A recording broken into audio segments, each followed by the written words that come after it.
नमस्कार व्यूअर्स, मैं हूं अमीश देवगन। रात के समय 9 बजने को हैं और आप देख रहे हैं सीएनबीसी आवाज पे टक्कर।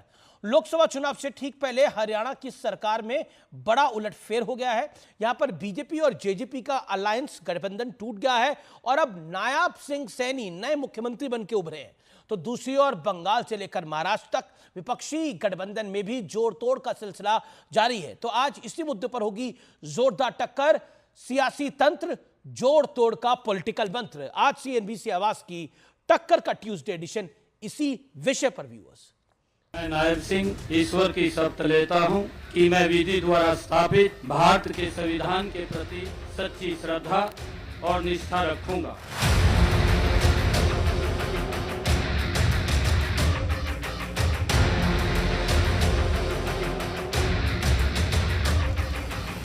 हरियाणा में सियासत ने ऐसी पलटी मारी कि रातों रात मुख्यमंत्री बदल गए, गठबंधन के सहयोगी बदल गए और इसके बाद शुरू हुआ सियासी बार पलटवार। ये कभी ना जनहित का गठबंधन था, ना हरियाणा के हित का था, ये ठगबंधन था। लोग मन बना चुके छत्तीसगढ़ जी कांग्रेस की सरकार बनाने जा रहे हैं। प्रेसिडेंट रूल के अंडर चुनाव होने चाहिए। हरियाणा की जनता असलियत जान गई है। अब ये चाहे चेहरे बदलें, चाहे नकाब बदलें, इससे कोई फर्क नहीं पड़ेगा। विकल्प कांग्रेस है। ये कांग्रेस के अंदर कल्चर है कि हुड्डा साहब का बेटा जितना भी नकारा हो, लेकिन हुड्डा साहब की जिद के कारण उसको राज्यसभा में भेजना ही पड़ेगा। शैलजा जी को घर ही बिठाना पड़ेगा। हालांकि कल ही पीएम मोदी ने मनोहर लाल खट्टर की तारीफ की। मनोहर लाल जी और मैं बहुत पुराने साथी हैं। दरी पर सोने का जमाना था, तब भी साथ काम करते थे। और मनोहर लाल जी के पास एक मोटरसाइकिल रहती थी, तो वो मोटरसाइकिल चलाते थे, मैं पीछे बैठता था। लेकिन पलटी सिर्फ एक राज्य में नहीं है। शुरुआत हुई बिहार से, जहां नीतीश कुमार ने पलटी मारी। फिर राज्यसभा चुनाव में हिमाचल में खुद कांग्रेसियों ने पलटी मारी। तो उत्तर प्रदेश में अखिलेश यादव के विधायक पलट गए। इसके बाद बड़ा खेल हुआ बंगाल में, जहां ममता बनर्जी ने कांग्रेस को झटका देते हुए सभी 42 सीटों पर अपने उम्मीदवार उतार दिए। उधर मुंबई की एक सीट पर उद्धव ठाकरे गुट ने एक तरफा उम्मीदवार उतारा तो कांग्रेस बिदक गई। यह गठबंधन धर्म का उल्लंघन है। जब तक एनडीए फाइनल लिस्ट नहीं करती और अधिकृत तौर पर घोषित नहीं करती, तब तक पे जिन सीटों पर आज भी दावेदारी चल रही है अलग अलग पार्टियों की तरफ से, उन सीटों पे अपना उम्मीदवार घोषित कोई नहीं कर सकता। लेकिन आज बड़ा सवाल है कि गुजरात के बाद हरियाणा में बीजेपी ने जो कदम उठाया है, क्या वो लोकसभा और आने वाले विधानसभा के चुनाव में बीजेपी के लिए मास्टर स्ट्रोक साबित होगा? आज इसी पर होगी देश की सबसे बड़ी बहस, सियासत पलटी मार। वक्त है अब सुप्रसिद्ध विश्लेषण का। मैजिक वॉल पे चलते हैं। मास्टर प्लान 370 के लिए बीजेपी के मास्टर स्ट्रोक का विश्लेषण। Master stroke number 1, action. Haryana में जेजेपी से नाता टूटा और जाट वोट बैंक में बंटवारा। इसका रिएक्शन ये होगा, एक्शन ये और रिएक्शन हो। मास्टर स्ट्रोक नंबर 2, देश भर में सीए लागू करा। गृह मंत्री अमित शाह ने जो वादा किया था, प्रधानमंत्री मोदी ने जो बात कही थी। रिएक्शन, कोर वोट बैंक को एक बड़ा संदेश है मुल्क भर में, देश भर में। Master stroke number 3, action. PM Modi की ताबड़तोड़ रैलियों और योजनाओं का ऐलान। सियासी समीकरण के साथ विकास के एजेंडे पर जोर है।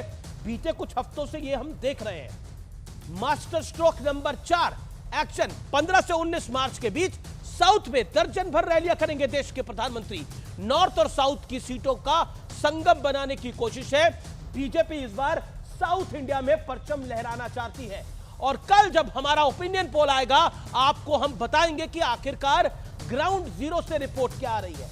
लेकिन आज का बड़ा प्रश्न यही है कि बीजेपी के आक्रामक रणनीति से क्या 370 की गारंटी है?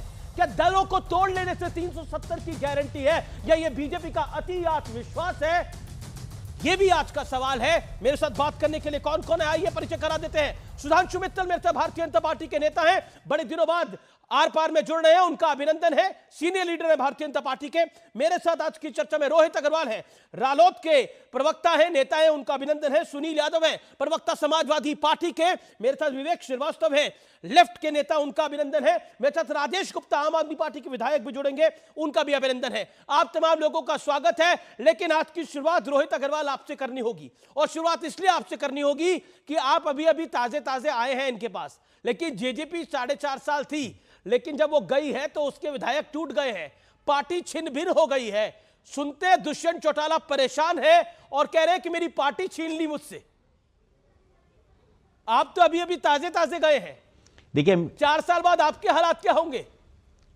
देखिए, हालात जनता तय करती है, हालात कोई पार्टी या कोई गठबंधन तय नहीं करता है। राष्ट्रीय लोकदल जहां था वहां है, राष्ट्रीय लोकदल में है, किसान हित की बातें करता है, युवाओं के हित की बातें करता है, महिला हित की बातें करता है। हमने अपना गठबंधन बदला है, हम आज एनडीए के साथ हैं, और एनडीए के साथ इसलिए हैं क्योंकि उनके पास विचारधारा है, उनके पास नीयत है, आपके उनके नेता पास तो नीति है। आपने बोला आप जहां थे वहां नहीं है, आप समाजवादी पार्टी के साथ थे, अब आप वहां नहीं है। आपके नेता का मैं बयान कोट कर रहा हूं, जयंत जी ने कहा था मैं चवन्नी नहीं हूं जो मैं पलट जाऊंगा, लेकिन वो पलट गए। अब वो चवन्नी है, अठन्नी है, मैं उसकी बात पर नहीं आता, लेकिन रुपया है, 2 रुपए है, 500 रुपए है, मैं उसकी बात पे नहीं आता। लेकिन पलटी तो मारी आपने, लेकिन जेजेपी ने भी पलटी मारी थी। आज जेजेपी किस हालात में आगे पहुंच गई है, पॉइंट ये है। उनके 5 विधायक बीजेपी के साथ आके बैठ गए। देखिए अमीश भाई, माननीय जयंत चौधरी जी ने यह बयान 2022 के चुनाव में दिया था। 2022 के चुनाव में हमारा जो गठबंधन था वो पूरी तरीके से इंटैक्ट रहा, और हमने समाजवादी पार्टी के साथ मिलकर चुनाव लड़ने का काम किया।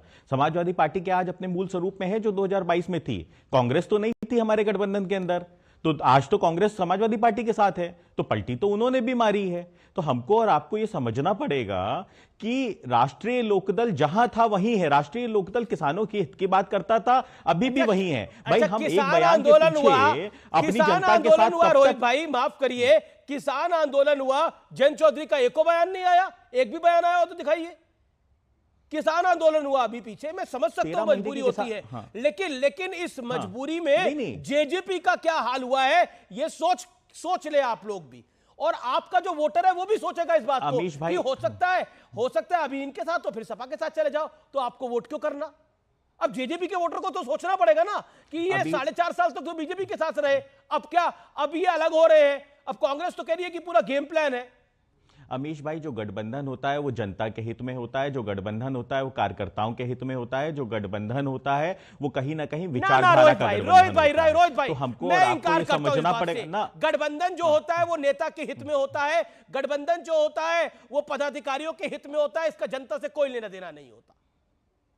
सीधी सी बात है, जनता से कोई लेना देना नहीं होता। ये पॉलिटिकल बयानबाजी है, चाहे विपक्ष का खेमा बोले चाहे पक्ष का खेमा बोले, दोनों के लिए मेरी एक बात है, क्या उद्धव ठाकरे जनता के हित के लिए कांग्रेस के साथ चले गए थे? उनके पिताजी क्या क्या कहते थे?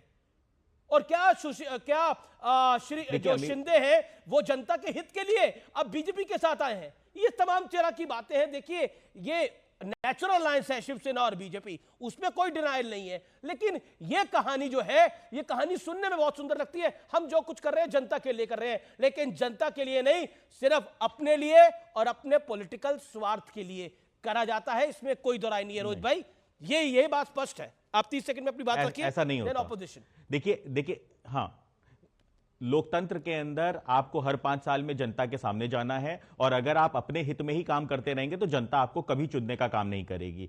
हमेशा जनता आपको तभी चुनेगी, आपको अपना नेता तभी बनाती है लोकतंत्र के अंदर जब आप जनता के हित को कहीं ना कहीं संरक्षित करने का काम करेंगे। आप बताइए, एक युवराज हैं, वो न्याय यात्रा, गैर राजनीतिक यात्रा लेके चल दिए जब चुनाव के अंदर देश जा रहा है उस समय।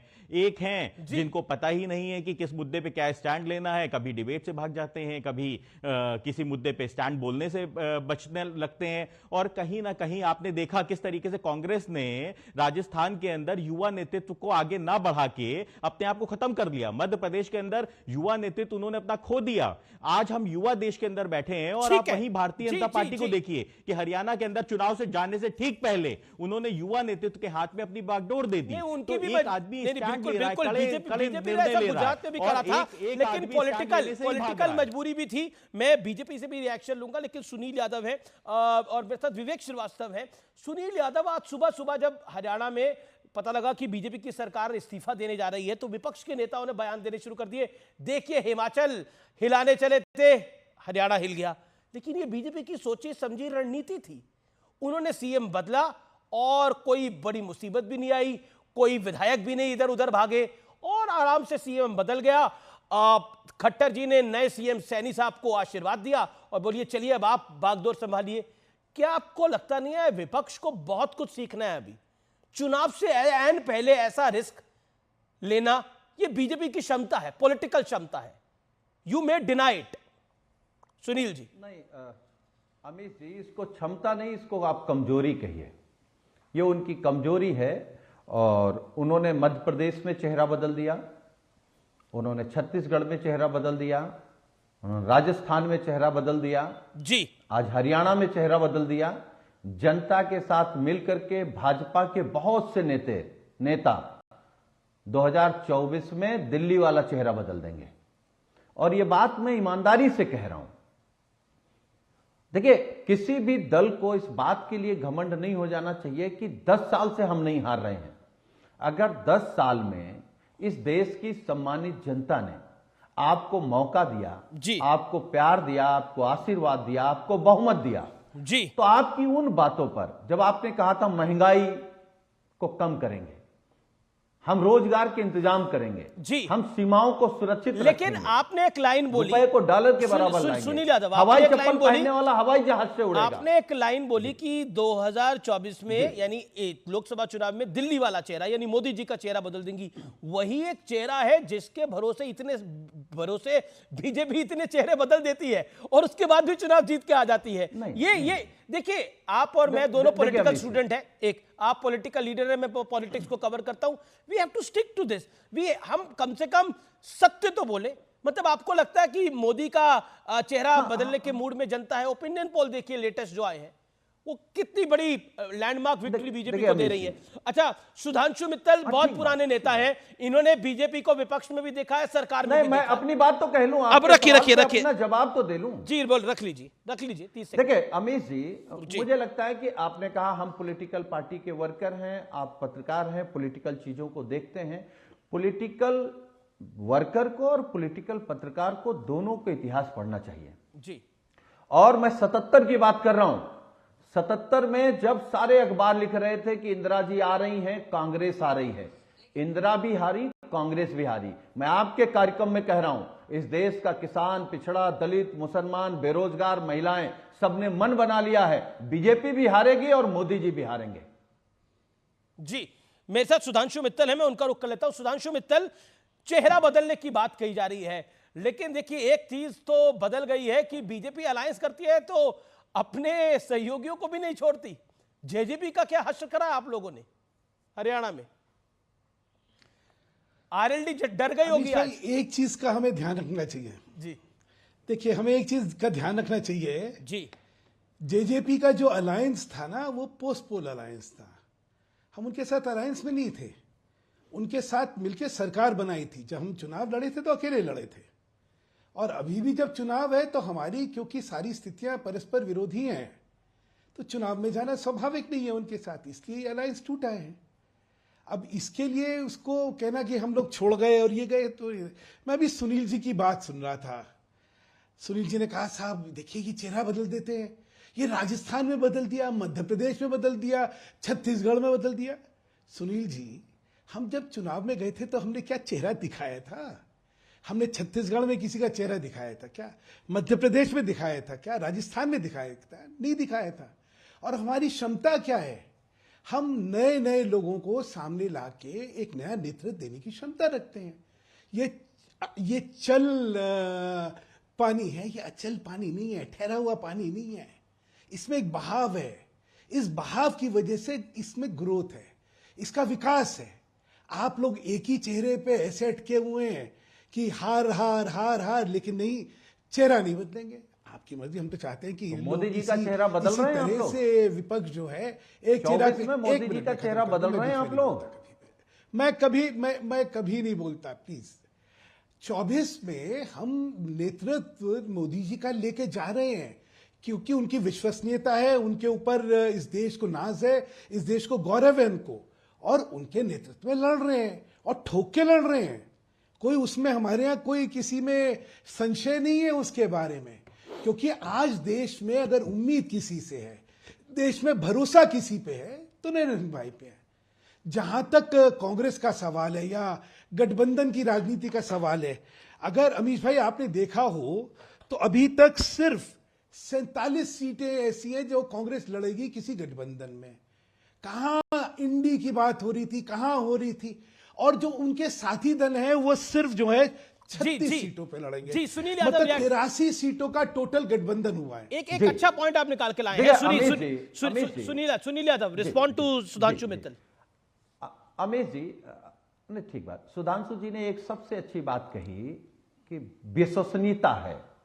हम किस विश्वसनीयता की बात करें? क्या मोदी जी ने 2 करोड़ रोजगार देने की बात कही थी, वो विश्वसनीयता पे खरे उतरे?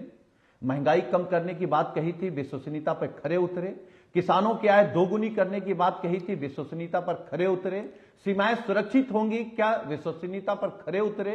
डीजल, पेट्रोल, गैस के दामों को लेकर के क्या क्या कहा था, विश्वसनीयता पर क्या खरे उतरे? तो कौन सी विश्वसनीयता? ठीक है, जवाब 30 सेकंड का जवाब सुधांशु मित्तल। चुनाव जीतने की गारंटी 30 सेकंड। सुधांशु जी आप तो देश बचाने आए थे, आप देश बेच रहे कि ये एक वो रिकॉर्ड के अकाउंट बताने आए थे, आप एसबीआई के अकाउंट नहीं बता रहे। अमीश जी मैं बोल लूं? जी बोलिए सुधांशु जी। अमीश जी मैं बोल लूं? देखिए सुनील जी की समस्या क्या है, ये वो रिकॉर्ड है जिसकी सुई अटक गई है। वही 4 जुमले और वही 4 शब्द के अलावा तीसरा कुछ इनको आता नहीं है। विश्वसनीयता कौन जज करेगा? जनता करेगी या सुनील जी करेंगे? जनता बार बार अपना मत, अपना विश्वास, अपना समर्थन किसको दे रही है? लेकिन बड़ी घोषणा करती है कांग्रेस पार्टी ने। कांग्रेस पार्टी ने अपनी दूसरी लिस्ट जारी करी है, और इस दूसरी लिस्ट में 3 पूर्व मुख्यमंत्रियों के बेटों को, सपुत्रों को टिकट दी है। 43 उम्मीदवारों की यह लिस्ट है, और 3 पूर्व सीएम के बेटों को टिकट मिली है। अशोक गहलोत के बेटे वैभव गहलोत को टिकट है, कमलनाथ के बेटे नकुलनाथ को टिकट है, नकुलनाथ को छिंदवाड़ा से टिकट है, वैभव गहलोत को राजस्थान से टिकट है। पहले जोधपुर से लड़े थे, इस बार जालोर से लड़ रहे हैं। और साथ ही साथ तीसरे तरुण गोगोई के बेटे, अब तरुण गोगोई नहीं है, उनके बेटे गौरव गोगोई को भी टिकट दी गई है। जोरहाट से लड़ेंगे गौरव गोगोई। बड़ी खबर है, लेकिन वैभव गहलोत पिछला चुनाव अपना हार गए थे। मध्य प्रदेश में एक ही सीट कांग्रेस पार्टी जीत के आई थी, वो छिंदवाड़ा थी, नकुलनाथ की थी। और नकुलनाथ की और कमलनाथ के दोनों के बीजेपी में जाने की भी अटकलबाजी बहुत तेज हुई थी। और भूपेंद्र यादव के खिलाफ अलवर से कांग्रेस ने केंद्रीय मंत्री भूपेंद्र यादव, उनके खिलाफ एक मजबूत दमदार कैंडिडेट उतार दिया है, ललित यादव। ललित यादव के सामने होंगे भूपेंद्र यादव, भूपेंद्र यादव के खिलाफ लड़ेंगे ललित यादव। अलवर से एक और बड़ी टिकट की घोषणा हुई है। इस समय की यह बड़ी अपडेट है, यानी कांग्रेस ने 43 उम्मीदवारों की लिस्ट जारी कर दी है, लेकिन अभी तक अमेठी रायबरेली पर चुप्पी है। अमेठी और रायबरेली के बारे में कुछ नहीं कहा गया है। सीधी बात है, इसमें भी, इस टिकट बंटवारे में भी परिवारवाद दिख रहा है, पॉलिटिकल परिवारवाद दिख रहा है क्या? ये एक बड़ी बात है। मेरे साथ कई सारे मेहमान हैं। सुधांशु मित्तल, आपका पहला रिएक्शन, कांग्रेस ने अपनी लिस्ट जारी करी है, लेकिन अमेठी और रायबरेली को लेकर चुप्पी है अभी भी। कांग्रेस की समस्या यह है कि खौफ है उनको यूपी को लेके। स्थिति इतनी बुरी है कि पिछली बार कांग्रेस की एक सीट आई थी, वो भी सोनिया गांधी जी की आई थी। वो जानते हैं कि अब की बार वो सीट भी नहीं आने वाली है, इसलिए करेंगे क्या? देखिए, गठबंधन की बात करी थी, सापा के साथ क्या हुआ? कुछ हुआ क्या? क्योंकि कांग्रेस को समझ ही नहीं आ रहा, उनकी एम्बिशन से ज्यादा वास्तविकता जो है और धरातल में भूमिका जो है उनकी नगण्य है। तो कांग्रेस, हमें तो आपने देखा होगा, स्मृति जी ने चैलेंज दिया है कि राहुल गांधी भागे नहीं, आए ना अमेठी में दोबारा। सबसे कहा है लड़ो ना आके, फिर देखते हैं। क्यों? क्योंकि जिनका धरातल पे सफाया हो चुका है, जो सिर्फ अपने परिवार के नाम पर अपनी राजनीति को चमकाने में लगे हुए हैं, उनका क्या होगा? ठीक है, स्वाभाविक तौर से जनता में उनके प्रति आकर्षण खत्म हो चुका है, उनका रिजेक्शन होगा। अब उस रिजेक्शन के डर से आज कांग्रेस निर्णय ही नहीं ले पा रही है। अच्छा, अहमदाबाद पूर्व से रोहन गुप्ता कर रही थी, कांग्रेस प्रवक्ता रोहन गुप्ता को टिकट मिली है। अहमदाबाद पूर्व से रोहन गुप्ता चुनाव मैदान में उतरेंगे गुजरात के अंदर। मेरे साथ विवेक श्रीवास्तव है। विवेक श्रीवास्तव, सुबह तक जो मुस्कुराहट थी वो शाम तक मुस्कुराहट चली गई। आप लोग शोर मचा रहे थे, हरियाणा में सरकार चली गई, हरियाणा में सरकार चली गई, लेकिन ये तो अपने बूते बीजेपी ने सरकार बना ली। अब गठबंधन की भी जरूरत नहीं है। नहीं, देखिए, जब जेजेपी का गठबंधन हुआ था तब भी हम लोगों ने कहा था और एडवाइस भी दी थी दुष्यंत जी को कि भाई आप गलत तरीके का अनैतिक गठबंधन एक इनके साथ कर रहे हैं, सूनर और लेटर आपको समस्या आएगी। लेकिन उनके अपने कुछ व्यक्तिगत समस्याएं थी तो वो जुड़े और आज आईना देखा। लेकिन जो हुआ है इससे इलेक्टोरल बेनिफिट INDIA को ही होगा, कांग्रेस को ही होगा हरियाणा के अंदर। यह भी मैं आपको अश्योर करता हूं। इन्होंने जो कास्ट इकोनॉमिक्स करने की कोशिश करी है भारतीय जनता पार्टी ने कि भाई हम ओबीसी और सैनीज के ऊपर कंसंट्रेट करेंगे, नया समीकरण ये बना रहे हैं। कांग्रेस को बेनिफिट कैसे होगा? कांग्रेस को बेनिफिट कैसे होगा? कामयाब होंगे नहीं। कांग्रेस को बेनिफिट कैसे होगा? राहुल गांधी के खिलाफ तो आपने वायनाड में कैंडिडेट दे दिया है। अब राहुल गांधी को तो जीतना चाहते नहीं है कि राहुल गांधी जीते। हाँ, बताइए। वो ट्रेडिशनली, वो देखिए, कांग्रेस और लेफ्ट ट्रेडिशनली लड़ती आई है 50 साल से, लेकिन केंद्र में हम हमेशा इकट्ठे रहे हैं और आगे भी आप देखेंगे। ये चाहे आप बंगाल में की आवाज उठाएं या पंजाब की या केरल की, ये लास्ट में हमारे बेनिफिट में जाएंगे। और जहां तक सुधांशु मित्तल जी बात कर रहे थे, देखिए मोदी साहब फिलहाल इनकी एक मजबूरी है, संघ और बीजेपी का एक लॉस ऑफ कॉन्फिडेंस कैडर में हो चुका है। ये राज्यों में भी इलेक्शन लड़ते हैं तो मोदी साहब को लाने की कोशिश करते हैं, इंडिस्पेंसेबल है वो, इस तरीके का एक माहौल है इनके यहां पर। तो जितने पुराने नेता हैं आप लाइए यंग लोगों को अपनी पार्टी में, प्रजातंत्र है, सब पार्टियों को आगे बढ़ना चाहिए। लेकिन मोदी साहब को आपकी एक कमजोरी, और आप देखिएगा हम बहुत खुश हैं इस चीज से, क्योंकि this is the beginning of the end. जब आप कैडर के, इन्होंने दिल्ली के पिछले चुनाव में हर्षवर्धन जी की सीट से किरण बेदी को जानबूझ के आंतरिक कलह की वजह से उतारा था। हमें मालूम है क्या कर रहे हैं, इस बार भी टिकट काटा है, तो we are aware of what is happening. ऐसा नहीं है, लेकिन यही है जी। इनका रोहित अग्रवाल रिस्पॉन्ड करना चाहते हैं। एनडीए के घटक दल है रोहित अग्रवाल, ये बीजेपी की बिगिनिंग नहीं है, बीजेपी का एंड होने जा रहा है। अब देखिए, एंड तो हो चुका है इंडिया गठबंधन का, अभी यूपी के अंदर बर्तन खटखटाना जारी है। अभी क्या है, कांग्रेस चाहती है कि बीएसपी अंदर आ जाए, पर अखिलेश जी चाहते हैं कि बीएसपी से बात ना की जाए। अभी कल की खबर है अंदरूनी कि मीटिंग के अंदर कांग्रेस के नेताओं को अखिलेश जी ने डांटा है। अखिलेश जी ने कहा है कि भाई आप या तो हमसे बात कर लो या उनसे बात कर लो। तो अभी तो इनके यहां तो स्थिति ये है कि सीट के बंटवारे के बाद भी गठबंधन की गांठ कब खुल जाएगी इसका पता नहीं है। तो यहां स्थिति है कि एनडीए की आप स्थिति देखिए कि वहां पे चुनाव के अंदर आप उतरने जा रहे हैं और इनके यहां अभी गठबंधन की गांठियां खुलने का काम कर रही हैं। तो ऐसी स्थिति में ना इनके पास नीयत है, ना नीति है, ना मुद्दे हैं, तो ये क्या चुनाव लड़ेंगे? ये क्या बात कर रहे हैं कि साहब खत्म हो जाएगा? आप वहीं पे आप स्थिति देखिए, वायनाड के अंदर आप राहुल गांधी के खिलाफ उम्मीदवार उतार के और यहाँ टीवी डिबेट के अंदर कांग्रेस की आप वकालत कर रहे हो। तो आप खुद अपनी नीयत और नीति को समझने की कोशिश करिए विवेक भाई, कि आप चाहते क्या हो? आप जनता को गुमराह करना चाहते हो या जनता को गुमराह करके आप वोट लेना चाहते हो? आप ये समझते हो कि देश की जनता बहुत, ये मतलब आप कैसे राहुल गांधी के पक्ष में, राहुल गांधी के खिलाफ कैंडिडेट देकर? नहीं, देखिए लास्ट टाइम भी कैंडिडेट सीपीआई का था, सीपीआई की ट्रेडिशनल सीट थी राहुल जी के आने से पहले, गठबंधन था क्या? तो वो एक बहुत ही बड़ा नॉन इशू है। हाँ, वो बहुत बड़ा नॉन इशू है। इशू ये है कि आप ये देखिए नर्वसनेस कि आरएलडी के स्पोक्स पर्सन को समाजवादी पार्टी की मीटिंग की सारी डिटेल्स ये पता करने की कोशिश करते हैं, घबराए हुए हैं कि पता नहीं मीटिंग में क्या हो जाए, किसको खड़ा कर दें, भारी पड़ी है भाजपा। अपने विपक्ष की जानकारी होना, नहीं, अपने विपक्ष की जानकारी होना कब से गुनाह होने लग गया। यही तो प्रोएक्टिव अप्रोच है जो आपके अंदर नहीं है। दोनों को आईना विवेक भाई, ये प्रोएक्टिव अप्रोच है। अमीश जी, मैं कुछ कह दूं? नहीं रोहित भाई, देखिए मैं तो आइडियोलॉजी का आदमी हूं और मेरा यह मानना है आइडियोलॉजिकल स्टैंड होना चाहिए, हार और जीत अपनी जगह है। और आज अमीश देवगन जी ने पक्ष और विपक्ष दोनों को थप्पड़ मारा है, जो एक पत्रकार को मारना चाहिए। गठबंधन राजनीतिक फायदे के लिए हो रहे हैं, जनता के फायदे के लिए नहीं। करोगे कि वोट दे दो राहुल गांधी को। इंटरेस्टिंग डेवलपमेंट है, उद्धव ठाकरे ने नितिन गडकरी को ऑफर दिया था कि वो आइए और वो शिवसेना उद्धव गुट से चुनाव लड़े, एमवीए से चुनाव लड़े, लेकिन नितिन गडकरी ने पहली बार इस पे अपनी चुप्पी तोड़ी है और कहा है कि ये एक तरह से बहुत हल्का बयान है, हास्यास्पद बयान है। यानी उद्धव के ऑफर पर गडकरी का पलटवार आया है और स्पष्ट रूप से बोला है कि ये इस तरह के ऑफर का कोई औचित्य नहीं बनता। नितिन गडकरी बीजेपी के कद्दावर नेता हैं, फॉर्मर प्रेसिडेंट रह चुके हैं, केंद्र में मंत्री है, बीजेपी के बड़े नेता हैं। उद्धव ठाकरे ने उनको डायरेक्ट ऑफर दिया था, लेकिन नितिन गडकरी ने अपने तरीके से जवाब दिया है। मेरे साथ सुधांशु मित्तल हैं। सुधांशु मित्तल, नितिन गडकरी ने चुप्पी तोड़ी है उस विषय के ऊपर। क्या आपको लगता है कि जो उद्धव जी का ऑफर था वो अपने आप में इंटरेस्टिंग था? मुझे एक वो बड़ा गाना ध्यान आता है कि आग लगी हमारी झुपड़िया में। जी देखिए, वहां तो संजय निरुपम और उद्धव वगैरह में क्या चल रहा है, तो आग लगी हमारी झुपड़िया में हम गाइए मल्हार। जी मतलब ऐसे हास्यप्रद और ऐसी मतलब बेतुकी, मुझे तो लगता है उद्धव जी का और शिवसेना का बाल ठाकरे साहब का एक स्तर था राजनीति में। आज स्तर का हल्कापना जो है, फुहड़पना, और नितिन जी को कहना पड़ा।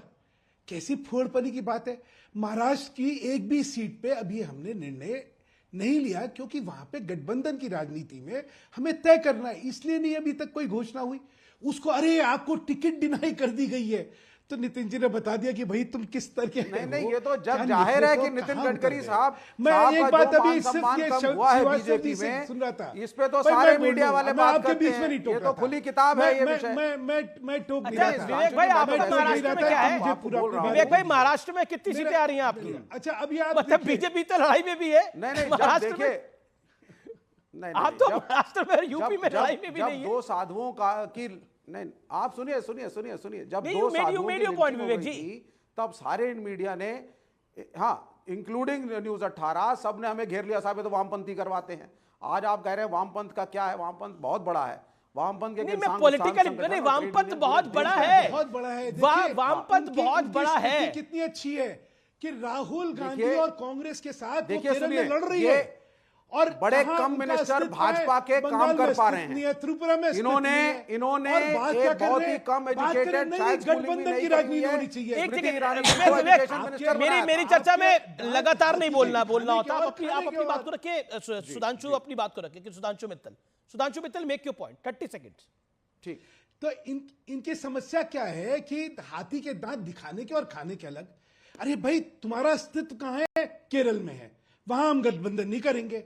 बाकी कहीं अस्तित्व नहीं है तो वहां गठबंधन कर लेंगे। अस्तित्व तो होना चाहिए, हैसियत तो होनी चाहिए। वामपंथ की हैसियत केरल में है। ये पॉइंट है, ये पॉलिटिकल पॉइंट है। वामपंथ की हैसियत केरल के अंदर है, वहां हमको राहुल गांधी के खिलाफ कैंडिडेट देंगे। मुझे जाना पड़ेगा, मुझे जाना पड़ेगा तौसीफ खान के पास। की बात करेंगे। मुझे तौसीफ खान के पास जाना पड़ेगा। तौसीफ खान, लेफ्ट की स्थिति बंगाल में क्या है? अगर मैं आपसे स्पष्ट पूछूं तो आज की तारीख के अंदर लेफ्ट और कांग्रेस की पॉलिटिकल स्थिति।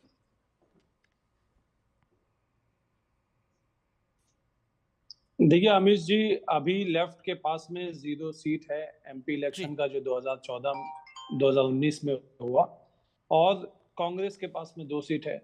आने वाले चुनाव में इसका परिणाम आपको दिख जाएगा, जनता जिसे वोट देकर जिताए।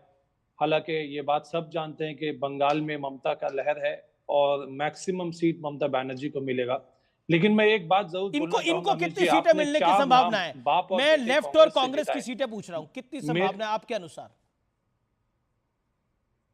जी, मैंने बताया 2 और 0 है और लगभग ऐसा ही कुछ रिजल्ट रहेगा।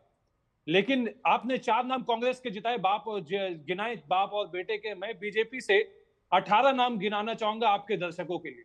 राजनाथ सिंह, पंकज सिंह, वेद प्रकाश गोयल, पीयूष गोयल, दिवेंद्र प्रधान, धर्मेंद्र प्रधान, प्रेम कुमार धूमल, अनुराग ठाकुर, माधव सिंधिया, ज्योतिराज सिंधिया, नारायण राणे, नीलेश राणे, रिंचू कारू, किरेन रिजिजू, राव बीरेंद्र सिंह, राव इंद्रजीत सिंह, सोनेलाल पटेल, अनुप्रिया पटेल, अर्जुन कुमार, भारती प्रवीण पवार, मंजुल के ठाकुर, शांतनु ठाकुर, रावशेप दारावे, संतोष दारावे, शिशिर Adhikari, Suvendu Adhikari, Kailash Vijayvargiya, Akash Vijayvargiya, BS Yediyurappa, BY Raghavendra, Gangadhar Fadnavis, Devendra Fadnavis, CPN Singh, RPN Singh, Jitendra Prasad, Jitin Prasad. तो जिसके घर खुद कांच के होते हैं, जिनके महल जो कांच के खड़े किए हुए होते हैं, उनको दूसरे के घर में पत्थर नहीं मारना चाहिए। ये मुद्दा के परिवारवाद है, ये परिवारवाद ये तो बीजेपी खुद कर रही है। वो किस मुंह से कहती है कांग्रेस? ठीक है, आपने परिवार, लेकिन मेरा सवाल है, यही सही है क्या तो बंगाल के अंदर ममता बनर्जी ने वन साइडेड होके 42 के 42 कैंडिडेट अनाउंस कर दिए, कांग्रेस ने पलट के बोला कि यही दिक्कत है ममता बनर्जी की। सीट शेयरिंग को लेकर के बात हुई थी, सीट शेयरिंग को लेकर के कांग्रेस के साथ में रजामंदी नहीं हुई, और ममता बनर्जी ने आज नहीं, आज से 1-1.5 महीना पहले ऐलान कर दिया था कि 42 सीटों में तृणमूल के कैंडिडेट उतारे जाएंगे, और वो वही कर रही है। इसमें अलायंस जो है, तो लेफ्ट को आपने एक सीट नहीं दी उधर। ओके विवेक श्रीवास्तव इसमें कुछ कहना चाह रहे थे, मैं आऊंगा सुधांशु जी आपके पास। लेफ्ट के विवेक जी कुछ कह रहे, एक सेकंड विवेक आपको लायक ही नहीं समझते वो एक सीट देने के? नहीं, ये आपका एनालिसिस सही नहीं है। अमीश भाई मेरी बात सुनिए, मेरा एनालिसिस नहीं है, ने क्या किया, आंकड़े हैं, कह दिया। अरे सर मेरी बात तो सुन लीजिए, INDIA की बात करिए, और ममता बनर्जी INDIA में है, तौसीफ भाई ने तो बीजेपी को आईना दिखा दिया। हमारी सीटें जो आएंगी भाजपा की 18 की 18 खत्म होंगी इस बार। मैं खुद खत्म होने को, फना होने को तैयार हूं, मैं खुद बर्बाद होने को तैयार हूं, भाजपा को दिखाया है। लेकिन ये बड़ा इंटरेस्टिंग पॉइंट है, और टक्कर में वक्त है एक बड़ी खबर का, यानी ब्रेकिंग स्टोरी का। और अब रुक करते हैं एक बहुत बड़ी खबर का। ममता बनर्जी कल सिलीगुड़ी बंगाल में बहुत बड़ी सीए के विरोध में रैली करने जा रही हैं। कल सिलीगुड़ी में बहुत बड़ा कार्यक्रम ममता बनर्जी करने जा रही हैं। बंगाल की मुख्यमंत्री ध्रुवीकरण के लिए लाए हैं सीए। रमजान के पाक महीने में सीए लाने का बीजेपी का प्लान है, यह कहा है ममता बनर्जी ने। सीए के खिलाफ ममता बनर्जी की रैली है, ध्रुवीकरण के लिए सीए लाया गया है। ममता बनर्जी ने बहुत बड़ा ऐलान कर दिया है, और क्या लेफ्ट और कांग्रेस भी ममता बनर्जी के साथ आएंगे इस विषय के ऊपर, यह एक बड़ी बात होगी। मेरे साथ बीजेपी के सुधांशु मित्तल हैं, मेरे साथ सुनील यादव हैं समाजवादी पार्टी के, मेरे साथ लेफ्ट के विवेक श्रीवास्तव हैं, तौसीफ खान है टीएमसी से। मैं आपके पास आता हूं मित्तल साहब। सुधांशु आपसे सवाल है मेरा कि ममता बनर्जी कह रही है कि सीए बीजेपी ध्रुवीकरण के लिए लेके आई है और रमजान के पाक महीने में लेके आई है, कल बहुत बड़ी रैली करने जा रही है इसके विरोध में। अमीश जी, ध्रुवीकरण नहीं, ये तुष्टीकरण के लिए ममता जी का यह बयान है जो निंदनीय है। मैं सिर्फ ये पूछना चाहता हूं, पूरा सीएए के एक्ट में या जो रूल्स उसके आए हैं उसमें एक शब्द भी कहीं लिखा है मुसलमान? एक शब्द भी है मुसलमान के नाम का? और मुसलमान के खिलाफ है, रमजान के महीने में है। अरे मानसिकता क्या हो गई है भाई? जिस एक्ट में, जिस रूल में मुसलमान शब्द तक नहीं लिखा गया है, वो एंटी मुस्लिम हो गया है, वो रमजान में मुसलमानों को चिढ़ाने के लिए हो गया। मुझे लगता है मुसलमान इस देश का जो है को गुमराह नहीं होने वाला है, वो भी समझता है कि क्या बातें करी जा रही हैं। इतने दिनों में अगर आपने बयान देखा हो, एक मौलवी का, इनके धर्मगुरु का आया कि हमें इसमें कोई दिक्कत ही नहीं है। क्यों? क्योंकि जो पहला दुष्प्रचार हुआ था उसका जब स्पष्टीकरण हुआ कि भाई ये तो उन देशों के लिए है जहां पे की थियोक्रेसी है, जहां पे हर उस देश का राज धर्म है जी। हाँ, लेकिन ये सवाल तौसीफ, जैसे श्रीलंका में नहीं है। जी तौसीफ, पॉइंट ये है कि ये ध्रुवीकरण के लिए है या तुष्टीकरण के लिए है, क्योंकि रमजान को लाने की क्या आवश्यकता है ममता जी को? इसके लिए रमजान का क्या लेना देना इससे? देखिए, बीजेपी सीए को अभी लेकर के आई है क्योंकि बीजेपी का हालत बहुत बुरा है। सुप्रीम कोर्ट से जो प्रेशर है इलेक्टोरल बॉन्ड्स के पोल खुलने को और चीफ इलेक्शन कमिश्नर के चले जाने को, जो डिमांड है कि सुप्रीम कोर्ट में जजमेंट द्वारा जो पिटिशन फाइल की गई है कि सुप्रीम कोर्ट के जजमेंट के गाइडेंस के द्वारा उस प्रोसेस के थ्रू जो है इलेक्शन कमिश्नर जो है अपॉइंट होना चाहिए, ये सारे प्रेशर है। इस प्रेशर पे डिबेट ना हो, चर्चा ना हो, हैंडल कैसे किया जाए, पॉलिटिक्स करना है, राजनीति करना है। मैं तो सारी ये बातें CA से को आपकी लेकर इत्तेफाक के रख लेता हूं थोड़ी देर के CA की लिए। जो- मुझे ये CA समझाइए का जो रमजान और सीए मुद्दा का है, क्या, रमजान से क्या लेना है? नहीं रमजान और सीए का क्या लेना देना से है? क्या लेना है भाई? सीए का जो मुद्दा है तुष्टिकरण तो वो टीएमसी कर रही है फिर। कॉन्स्टिट्यूशनल अनकॉन्स्टिट्यूशनल है। ये वाला चैलेंज अभी भी पेटिशन जो है वो अभी भी सुप्रीम कोर्ट में पेंडिंग है। भाई आप कह रहे हैं कि मुसलमान से क्या लेना है का इसका? नाम ही नहीं है। सुधांशु मित्तल एक वैलिड हाँ, बात बोल रहे हैं कि मुसलमान से क्या लेना देना, किसी मुसलमान की नागरिकता नहीं जा रही है इससे, ये बात स्पष्ट है। और पाकिस्तान में, अफगानिस्तान में और बांग्लादेश में प्रताड़ित कौन है? बांग्लादेश में कौन है प्रताड़ित? इन देशों के अंदर प्रताड़ित कौन है? अगर वहां की अकलियतें हैं, यानी हिंदू सिख बौद्ध है, जैन है। सीएए में ठीक है, पारसी है, CAA पारसी में क्रिश्चियन क्या है, प्रॉब्लम है, क्रिश्चियन भी है, पारसी भी है। हो सकती है। मैं एग्जाम्पल के तौर पे आपसे कहता हूं, ये लोग कहते हैं कि भाई जिन लोगों को हम नागरिकता देना चाहते हैं वो कहाँ जाएंगे, उनके धर्म का कोई मुल्क और कहीं है नहीं। तो क्रिश्चियन का तो मुल्क है, बुद्धिस्ट का भी मुल्क है। ये कहते हैं कि हम पारसी जो अगर अफगानिस्तान से आता है तो हम 5 साल में दे देंगे। लेकिन पारसी जो आप कुछ ही बोल जिसका रहे हैं, हमने कब कहा प्रोसिक्यूशन ये? ईरान में हो रहा है, अगर वो ईरान से वो पारसी आता है तो उसे 11 साल वेट करना होगा। अफगानिस्तान से अगर वो पारसी आता है प्रताड़ित हो गया तो उसे 5 साल वेट करना होगा। ये क्या लॉजिक है? आपने नेबरिंग कंट्रीज को चुना, मुझे आपको पारसी को और सिखों को नागरिकता देने में समस्या है। आप हजारा या तो तौसीफ भाई ये ऐलान करिए कि मोदी के हिंदुस्तान में ज्यादा सुरक्षित है मुसलमान, बल्कि इस्लामिक मुल्क में नहीं है सुरक्षित, इसीलिए मुसलमान को भी नागरिक देनी चाहिए। ये बात बोलिए फिर कि मोदी के हिंदुस्तान में ज्यादा सुरक्षित है, इस्लामिक मुल्कों में नहीं है। या तो एक बात बोलिए, कान इधर से पकड़िए या उधर से पकड़िए, दोनों तरफ से कैसे पकड़ रहे हैं? अच्छा ठीक है अमीश भाई, अफगानिस्तान में हजारा सुरक्षित नहीं है, पाकिस्तान में अहमदिया सुरक्षित नहीं है, तो ये आप किस लॉजिक से आप कैसे? रोहित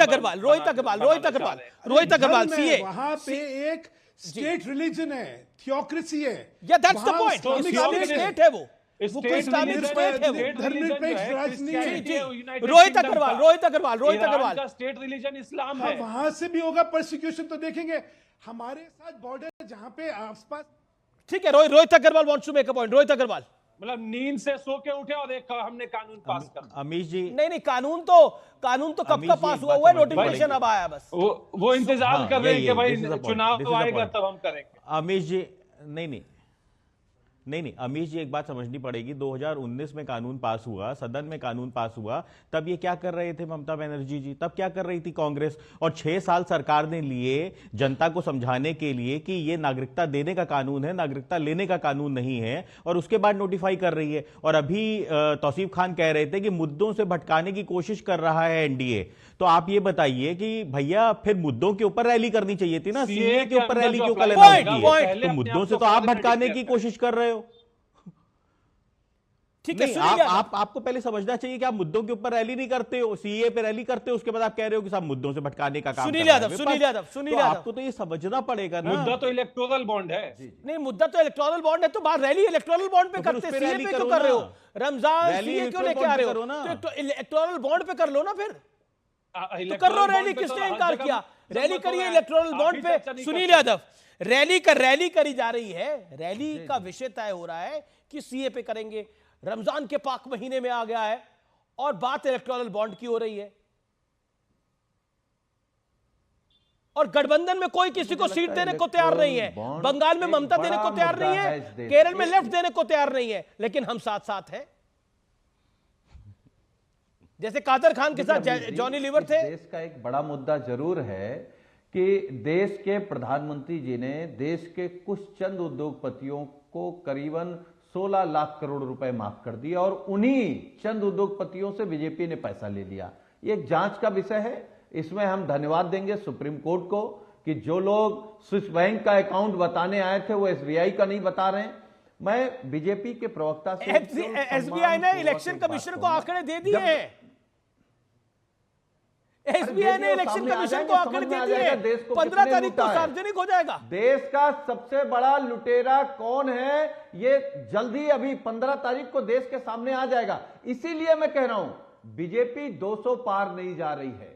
और बीजेपी के प्रवक्ता कह रहे थे बस वही 2-4 जुमले हैं वही कहते हैं। हम कह रहे हैं आप देश के सामने 10 जुमले बता दीजिए, हम उन 10 पे बात नहीं करेंगे, उसके बाद आपके 100 जुमलों पर बात करेंगे, उस पर तो जवाब दे दीजिए।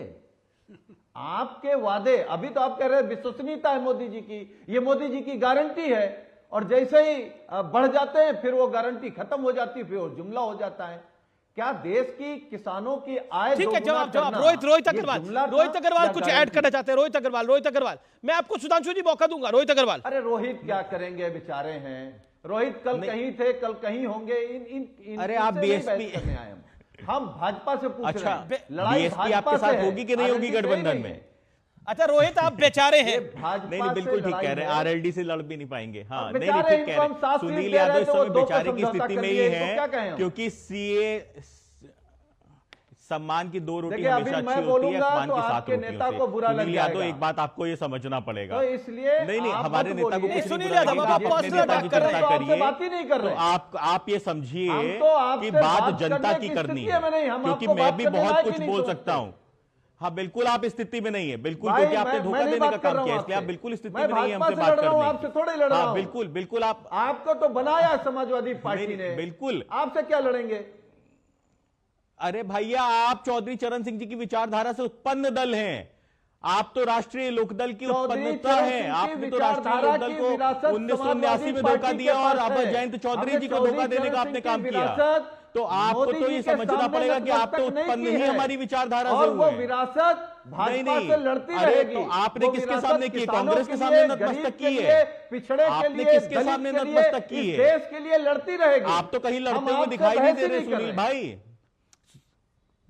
अरे भाई आप बहस कर भी नहीं सकते हैं क्योंकि आपको पता है कि आपने धोखा देने का काम किया है। आपको पता है उत्तर प्रदेश की जनता आपको जवाब देने जा रही है, और जो पार्टी शून्य आने जा रही हो वो बात कैसे करेगी? बिल्कुल आप हमसे बात नहीं कर सकते। मैं आपकी मजबूरी समझ सकता हूँ क्योंकि आप ये नहीं बता पाएंगे कि बीएसपी के साथ आप आएंगे कि नहीं आएंगे। कांग्रेस वालों को एक सेकेंड आप उल्हाने आपको नाराजगी है रोहित अग्रवाल से, आप कह रहे ये बेचारी हैं। मैं सारी बातें आपकी मानता हूं। अब आप बताइए बंगाल में बेचारा कौन है? कांग्रेस बेचारी है बंगाल के अंदर, लेफ्ट बेचारा है। ममता जी ने एक सीट भी नहीं दी। केरल में राहुल गांधी बेचारे हैं, वायनाड में उनके खिलाफ कैंडिडेट खड़ा कर दिया लेफ्ट में। कौन बेचारा है? कौन बेचारा है बताइए मुझे। देखिए हम आपको बता रहे हैं, देखिए जो फार्मूला नीतीश कुमार जी ने इंडिया गठबंधन बनाते समय दिया था या लालू प्रसाद यादव जी ने कहा था और भी देश के बड़े नेताओं ने कहा था कि 1 to 1 चुनाव हो जाएगा तो भाजपा हार जाएगी। बंगाल में 1 to 1 है, बिहार में 1 to 1 है, यूपी में 1 to 1 है, दिल्ली, पंजाब सब जगह, और भाजपा सब जगह हारेगी। क्या आप मतलब राइट ऑफ कर रहे हैं लेफ्ट और कांग्रेस को बंगाल के लिए? आपको लग रहा है कि महाराष्ट्र के अंदर 200 सीटें नहीं पाने जा रही है देश में। आप भी मन बना लीजिए कि परिणाम आते समय आपकी क्या लाइन होगी। नहीं कोई बात नहीं, अगर जो परिणाम आएंगे वो बताए जाएंगे। लाइन इसमें क्या तय करनी है? परिणाम जो होंगे वही लाइन होगी, परिणाम जो होंगे वही लाइन होगी। लेकिन मुझे 2019 के परिणामों का याद है, कई पॉलिटिकल पार्टियों के नेता गायब हो गए थे। इस बार कृपया कोई ना हो, बीजेपी जीते या विपक्ष जीते। लेकिन वक्त है एक ब्रेक का, लेकिन ब्रेक के उस पार टक्कर का यह एडिशन जारी है। आप देखते रहिए व्यूअर्स, सीएनबीसी देख रहे हैं टक्कर सीएनबीसी आवाज पर। अब वक्त है सत्य और तथ्य का। लंबे इंतजार के बाद आखिरकार देश में सीए अब लागू हो चुका है। हालांकि अभी भी देशवासियों के मन में झूठ का मकड़जाल बुनने का भरसक प्रयास किया जा रहा है। व्यूअर्स, इससे सावधान रहिए। ममता बनर्जी कह रही है कि रमजान में सीए लाने के पीछे बीजेपी की एक बड़ी प्लानिंग है जी। तो असाउद्दीन ओवैसी कह रहे हैं कि मोदी सरकार एक बार फिर लोगों को सड़कों पर उतरने के लिए मजबूर कर रही है। इसके अलावा सीए को मोदी सरकार की ध्रुवीकरण वाली पॉलिटिक्स बताया जा रहा था।